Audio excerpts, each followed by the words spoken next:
नमस्कार दोस्तों। Art visual art में आप सभी का एक बार फिर से स्वागत है। हम सॉल्व करने वाले हैं आज एनसीईआरटी सिलेबस के द्वारा क्लास 7th का ज्योमेट्रिकल ड्राइंग के अंतर्गत क्वेश्चन नंबर 2। तो आइए देख लेते हैं। सबसे पहले हमारा क्वेश्चन नंबर 2 है, एक सम द्विबाहु त्रिभुज बनाओ जबकि आधार ए बी और एक रेखा सी दी है। तो आइए देखते हैं क्वेश्चन नंबर 2 को।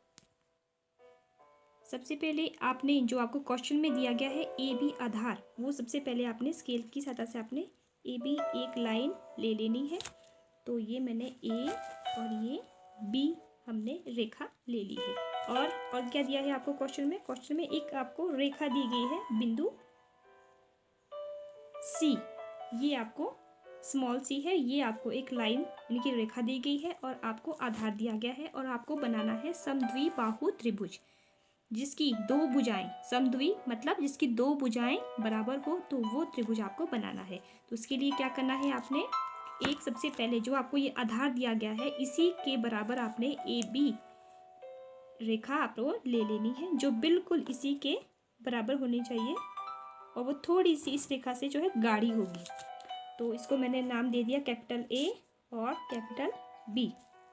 ये बिल्कुल इक्वल होनी चाहिए क्योंकि ये आपको क्वेश्चन में दी गई है जो हल्की होगी और ये आप इसको अब उत्तर में बना रहे हैं, तो ये रेखा थोड़ी सी गाढ़ी होगी इससे। और इस तरह से ये आधार बन गया है। अब क्या करना है, अब आपने प्रकार पेंसिल के द्वारा आपने जो रेखा सी है, रेखा सी के बराबर आपने प्रकार खोलनी है इसके बराबर, फिर बी पे रखनी है और एक चाप लगानी है। फिर प्रकार उतनी ही रखनी है खोल के, फिर बिंदु बी ए पे रखी और इस तरह से आपने दूसरी चाप लगा दी। और जहाँ पे ये दोनों चापें करती है वो हो गया हमारा बिंदु सी। और इसको हम कैपिटल सी के से लिखेंगे क्योंकि जो क्वेश्चन में दिया गया है वो स्मॉल है, यहाँ पे भी स्मॉल लिखा है हमने, और जो हम उसका आंसर निकाल रहे हैं वो हमने कैपिटल में लिखा है। तो इस तरह से कैपिटल सी, बिंदु सी को बिंदु बी के साथ मिला देना है। तो स्केल की सहायता से आप इसको मिला लो और उसके बाद बिंदु ए को बिंदु सी के साथ इस तरह से मिला लो।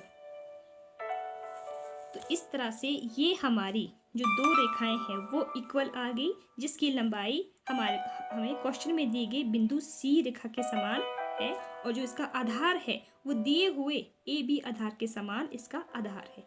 तो ये दोनों जो रेखा है वो इक्वल हो गई। तो इस तरह से ये हमारा क्वेश्चन नंबर 2 कंप्लीट होता है और ये बन गई है समद्विबाहु त्रिभुज।